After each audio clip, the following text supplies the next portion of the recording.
It is the 10th of February 2023. A very good afternoon and welcome to UBC Lunchtime News with me, Sharon. Kyomugisha.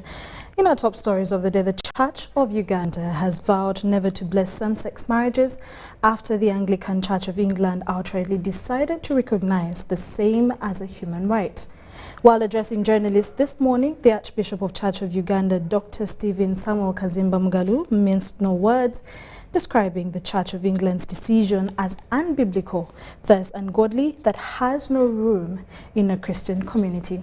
According to Mugalu, there is a planned conference that will be held in Kigali, Rwanda, with, among other intentions, to denounce the relationship with the Anglican Church of England for promoting same-sex marriage. This is an important background. The suicidal path the Church of England has now taken began in the Anglican Communion in 2003 when the Episcopal Church in America consecrated a gay man as a bishop. As the Church of Uganda, we broke the fellowship with them at that time. And we have maintained that they are the ones who have left the Anglican faith and therefore the Anglican Communion.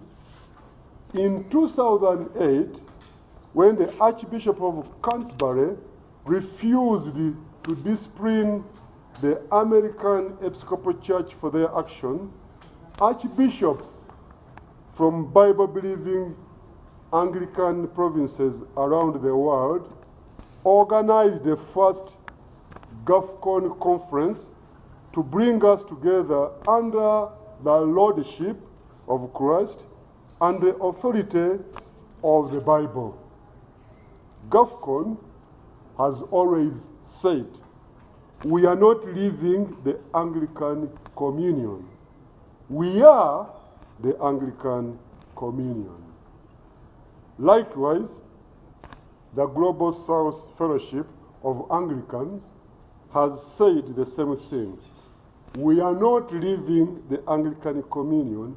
We are the Anglican Communion.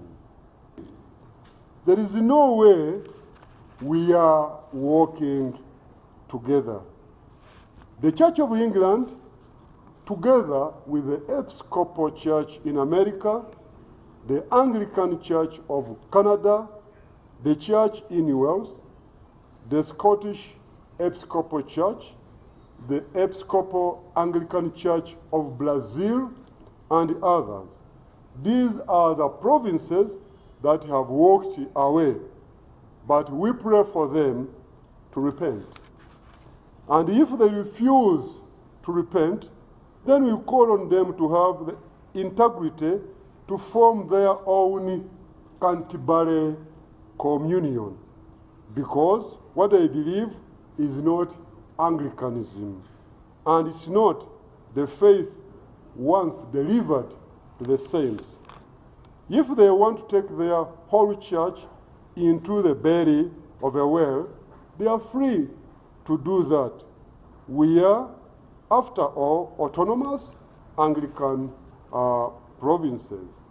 We think it's a bad idea, but they are free to do it. But they are not free to drag the whole Anglican Communion with them.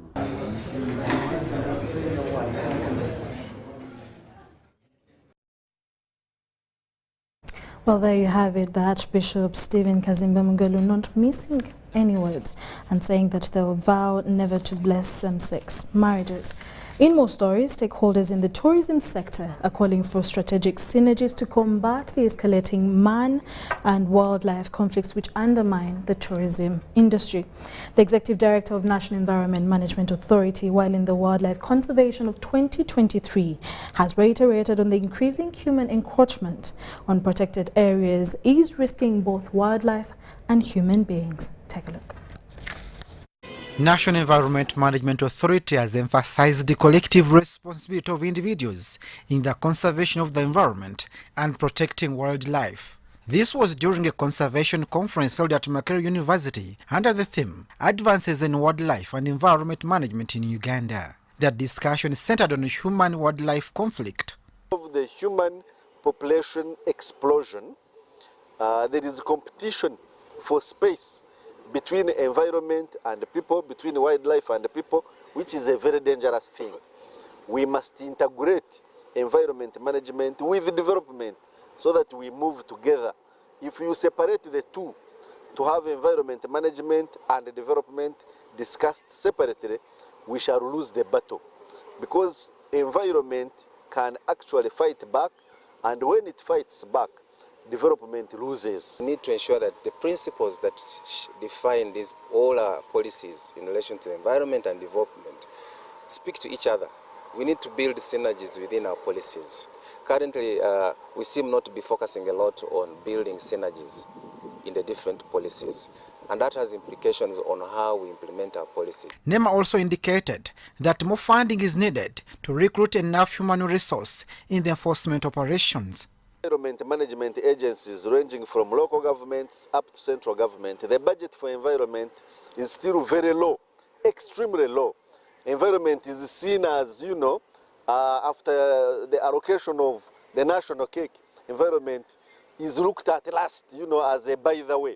And until we change that behavior, the issues of capacity must be addressed. We need more staffing, we need more equipment, environment monitoring equipments, vehicles, air quality and water quality monitoring equipments. We need more staff. We need more staff. We cannot have miracles. We must build the capacity to get results. Environment management is an investment that we must make. While joining the rest of the world to mark the Wildlife and Conservation Day, Uganda is making it a point to recognize the contribution of private sector, science and technology, the public with commitment for sustainable financing wildlife and environment management. Abdul Nasser Lubwama and Mario Nawori for UBC.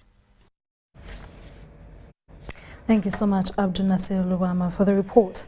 Mbaro University of Science and Technology has launched a 12-year university project called University as a Facilitator for Community-Based Sustainable Solutions to Demographic Challenges. Now, the project will be achieved in partnership with the Belgian government through the University of Antwerp and will target 9 districts to address, among others, environmental issues. Take a look. This project is about addressing issues concerning demographic issues in southwestern Uganda, and we are focusing on 9 districts. So the issues which we are addressing are to do with environmental issues, conservation issues of the most at-risk populations and some of the protected areas in southwestern Uganda. We are also focusing on climate change viability, and one of the population we are looking at, we are trying to address, to come up with solutions, are the smallholder farmers. We are also tackling the issue of affordable energy. There has to be an impact on society. What does the research translate into for the benefit of society?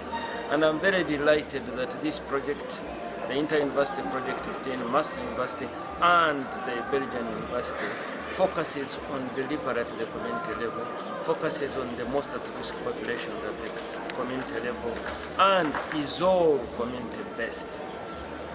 And that's very, very important. The other aspect that we would like to emphasize is student exchange.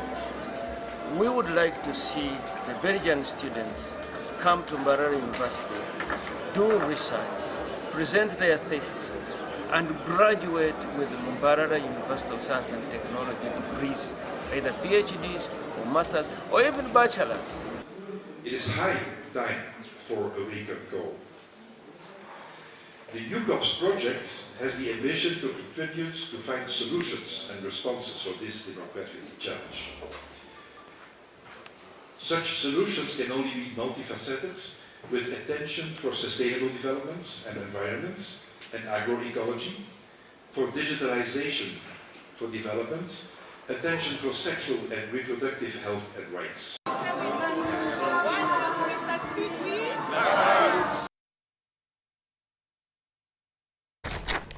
Moving on from that, the Independent Electoral Commission's returning officer for Serere District, Chaptegei Nangendo Sylvia, has this morning declared NRM flag bearer Philip as a duly nominated candidate to contest in the Serere County parliamentary elections.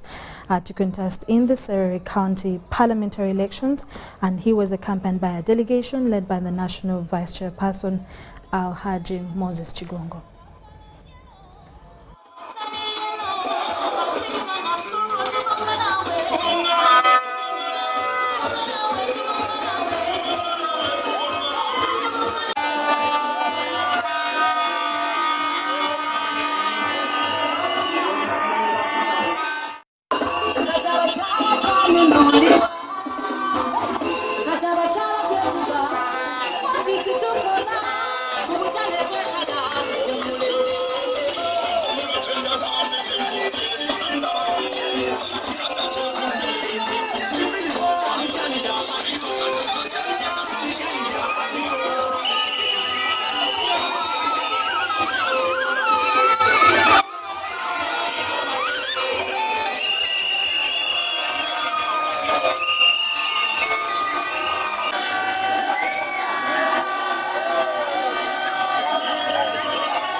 Well, congratulations to Philip. As we move on from that, the national coordinators of the Muhoozi Army Pressure Group have unveiled their plans to spread their generational leaders' message across the country after accomplishing Central Buganda region, Bugisu, Busoga and Sebei, Acholi, Lango and Rwenzori sub-regions. The pressure group members, led by Albert Okwari, unveiled the new move to journalists at Mulago Hospital Guest House in Kampala. As you watch. Are we ready? MK 2026! MK 2026! MK 2026! Original Muhoozi Army, we have designed a strategic approach for 2023 going forward. We are going to be conducting most of our activities in the countryside. That means outside Kampala. In the meantime, all our activities targeting Kampala metropolitan areas and the entire central Uganda have been suspended for some time. Strategically, we shall be returning to this later. It is important to note we shall be leaving other pro-MK groups to focus on such areas, and we shall always extend to them our moral support since we are pursuing the same agenda but approaching it from different fronts. Political triumph cannot be realized by political cowards. That is what I can tell you. I am still telling you that nobody should intimidate you. Nobody should intimidate you at all.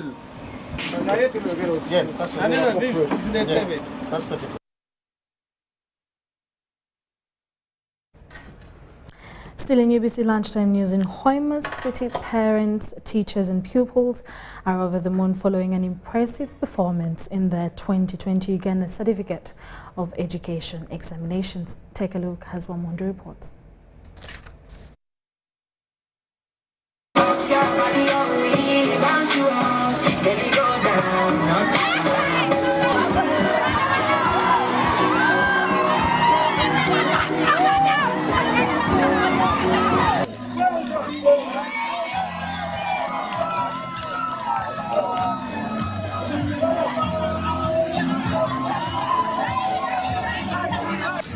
We have got 92 first grades out of 95 and only 3 have scored the second grade.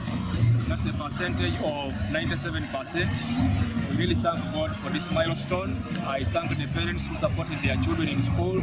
I can't fail to thank the teachers who worked tooth and nail to ensure that the children excel in the UCE examinations of 2022. We are really very grateful. We are today here at Central Schools Hoima because we have had our learners of last year's passing very well. We are very delighted because most of these learners never came here with first grade in the senior one, but when they came here we worked hard and we made them pass very well in grade 1, grade 2 and grade 3. And interestingly, no learner has failed here at Central School. Also so thankful to my class teachers, Madam Mr. Patience and Master Stephen Akotu, for whatever they have done such that I can make it. I really didn't expect this, but the Lord has made it for me. My parents, who paid all the fees, and they have taken good care of me. Whenever we pass, they have even been giving me some advice. I also thank my classmates. Thankful to God. I thank God for this day. Like, I never believed that it would come. I thank God for enabling me pass throughout the whole of last year, like reading. I thank our school administration, the management, Mandela Secondary School. Thank you so much for nurturing me for 5 years. I've been here for 5 years from Form 1. I thank God for the teachers, my class teacher. Thank you so much. She always used to give us words of encouragement. She would scrub our backs and always encourage us to read. I thank my parents.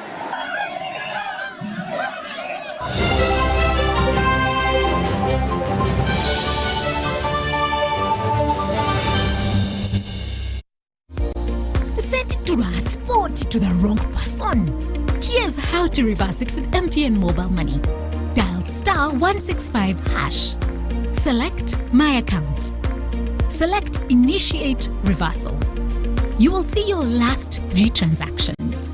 Select the transaction you want to reverse.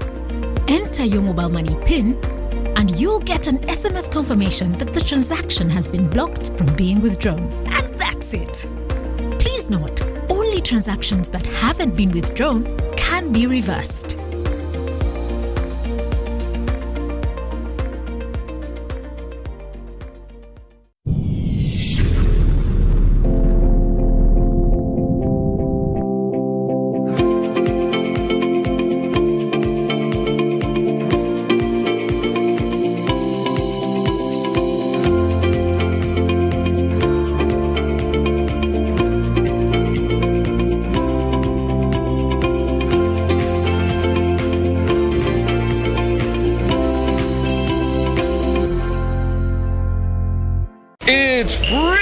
Friday from Airtel. Buy or gift. Buy or give. Get freaky too! Dial *149*10# to load a Freaky Friday bundle for you to enjoy the best offers on voice and data. To buy a bundle for friends and family, dial *149*10*5#. Freaky Friday with Airtel. Buy or gift a bundle today. Dial *149*10# to get started. Airtel, the smartphone network.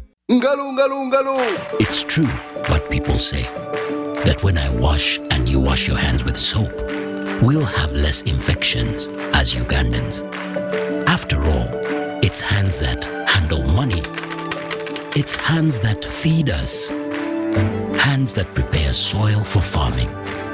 Hands that we use to learn. And hands that we use for fun. When I wash and you wash, it means clean hands for all. So, wash your hands with soap and clean water regularly to keep away infections and disease-causing germs. This message is from the National Hand Washing Secretariat with support from UNICEF. It's super fast internet. Oh, it's a super camera.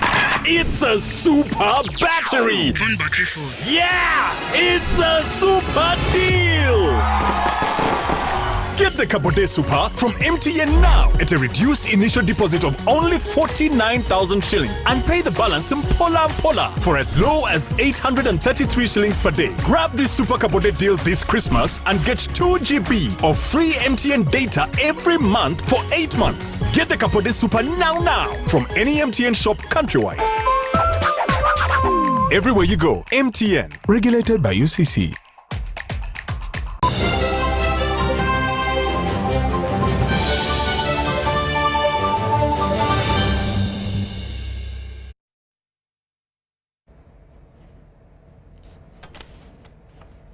Welcome back from that short commercial break as we continue with UBC Lunchtime News. In our international stories, South Sudan's government has announced that all transactions within the country should be carried out using South Sudanese pounds. Some businesses in the country say the government's order to only use local currency is negatively affecting their operations. As you get to watch. the US dollar in South Sudan. However, the country's central bank says that is destroying the economy. There is a clear directives from the central bank that all the transactions in South Sudan must be done in our currency. So all those contracts which are being signed must be signed in our local currency. The government says the move is one of the measures recommended by a committee appointed by President Salva Kiir to address the country's economic crisis. But those involved in travel and tour businesses say the move will have negative effects. We South Sudanese, we don't have our specific airlines, we don't have. We are hiring it. And for us to hire it, we have to change it. When we brought the money into local currency, we have to change the dollar. And to change is that definitely we are not going to do anything. Because when things work out in local currency, it is good for other businesses, but for us airport, it is not good. These banks that are here, EQT and KCB, and they are in Kenya, when you go with your pounds here, you want to give to them, they will not take. They say, no, don't take this currency. So if the Minister of Finance can make these two countries recognize pounds, and people move with pounds in their pockets, it will be very easy. Many goods in South Sudan, including agricultural produce, are imported from neighboring countries, which requires the US dollar. Some business people here say the change could limit their ability to import goods because it restricts access to hard currency, something which is already in short supply in the country. One expert says the government will have to do more for the directive to be accepted by businesses. Obviously, the issue of the contracts being in dollars was due to the inflation, where people were not able to predict the rates. But the government is counting on more transactions in South Sudan's pounds to help stabilize the economy. Patrick Oyet, CGTN, Juba, South Sudan. Moving on from that, 8 people were killed and 28 others wounded in a skirmish between protesters and the United Nations convoy of peacekeepers. The incident happened Tuesday in the Democratic Republic of Congo. Anti-UN sentiment in DR Congo has risen since a rebel group, the M23, staged a violent offensive in 2022 that displaced hundreds of thousands and killed dozens of others. Protesters say the UN peacekeeping mission and an East African regional force have both failed to protect civilians. When protesters clashed with a UN convoy of peacekeepers on Tuesday, the UN mission spokesperson said he had received reports of 3 civilians killed in clashes when peacekeepers attempted to protect their convoy. Anti-UN sentiment has risen since a rebel group, the M23, staged a violent offensive last year that displaced hundreds of thousands and killed dozens of others. Protesters say the MONUSCO mission and an East African regional force have failed to protect civilians. Let's head to Kinshasa, where our correspondent Chris Ochemringa joins us live. Chris, welcome to the program. What is the latest, Chris, on the protests against UN peacekeepers in the eastern DRC?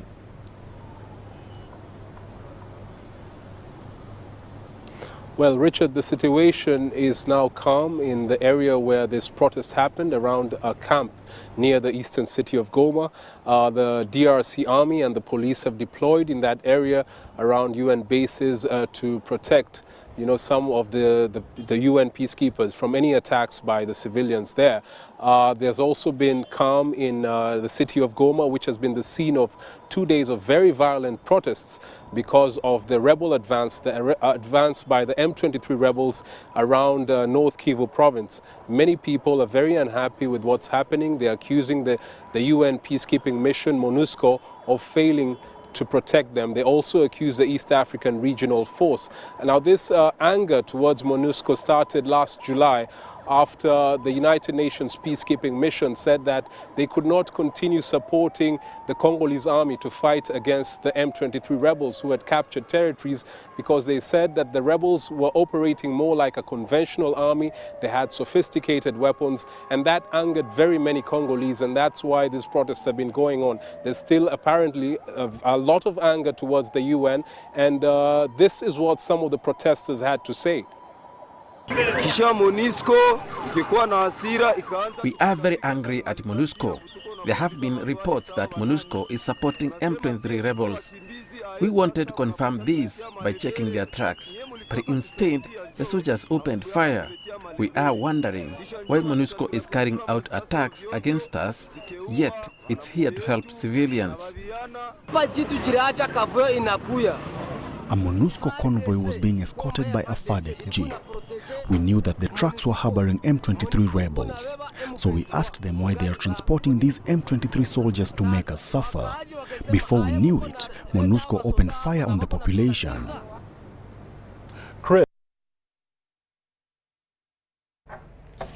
Lastly, on the international desk, as the battle for the mining town of Vuhledar rages on, RT's Igor Zhadanov joins Russian special forces there as they conduct an offensive in the area and files this report. Outside the small town of Vuhledar, that is in turn is outside of the city of Donetsk. It is a major Ukrainian stronghold, and right now we're following in the footsteps of a Russian special forces unit. And basically what they're doing, they're going to be launching a heavy anti-tank missile, but they won't be targeting any machinery nor tanks. Rather, they will be working on hitting command centers inside Vuhledar. Again, a major Ukrainian stronghold which almost fell just a couple of weeks ago. But the Kiev command, they managed to draw reinforcements, and right now the Russian army has a harder time getting hold of it.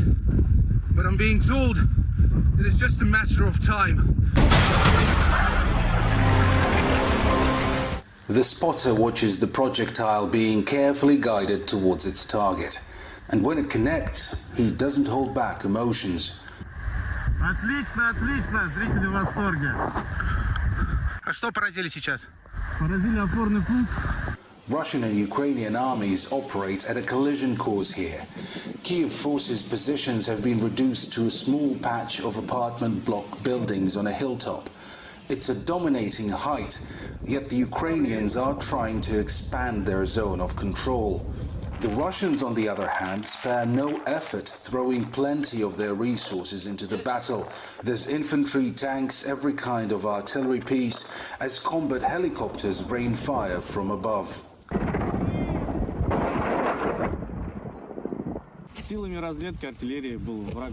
The enemy is detected and destroyed every day by the forces of our intelligence and artillery. It's the same everywhere. Attempts by the Ukrainian army to counterattack were repulsed. Up to a company of soldiers and heavy equipment were destroyed. Such special anti-tank units don't suffer from a shortage of targets. And as NATO's Leopards, Challengers and Abrams tanks bound for Ukraine get a fresh coat of paint, they wait patiently for their hit list to get even longer.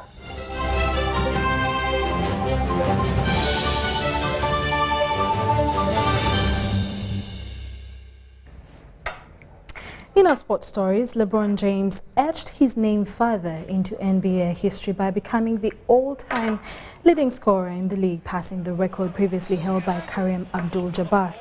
LeBron James scored 38 points against the Oklahoma City Thunder to take his total points scored to 38,390, above the 38,387 that Kareem had in his career.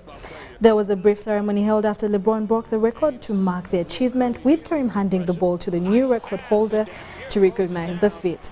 Now, King James, as he's commonly referred to, added the record to a career filled with highlights that have seen many regard him as the greatest to ever play basketball.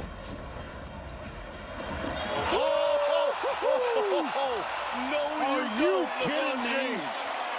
See, that's a 4-time MVP right there, making a statement. He's amazing. Down to 5 seconds.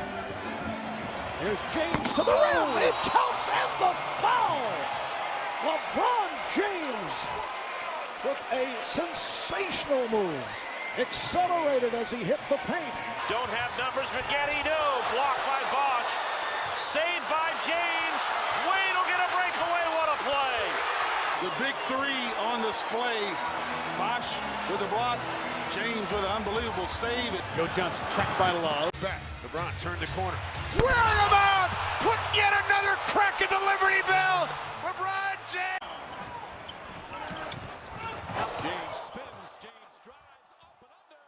And he ties the game with a beautiful... That brings us to the end of UBC Lunchtime News. Do join me again later in the evening at 8 and 10 p.m. for more news coming your way. My name is Sharon, but you can as well stay tuned for more programming coming your way. Have a good afternoon.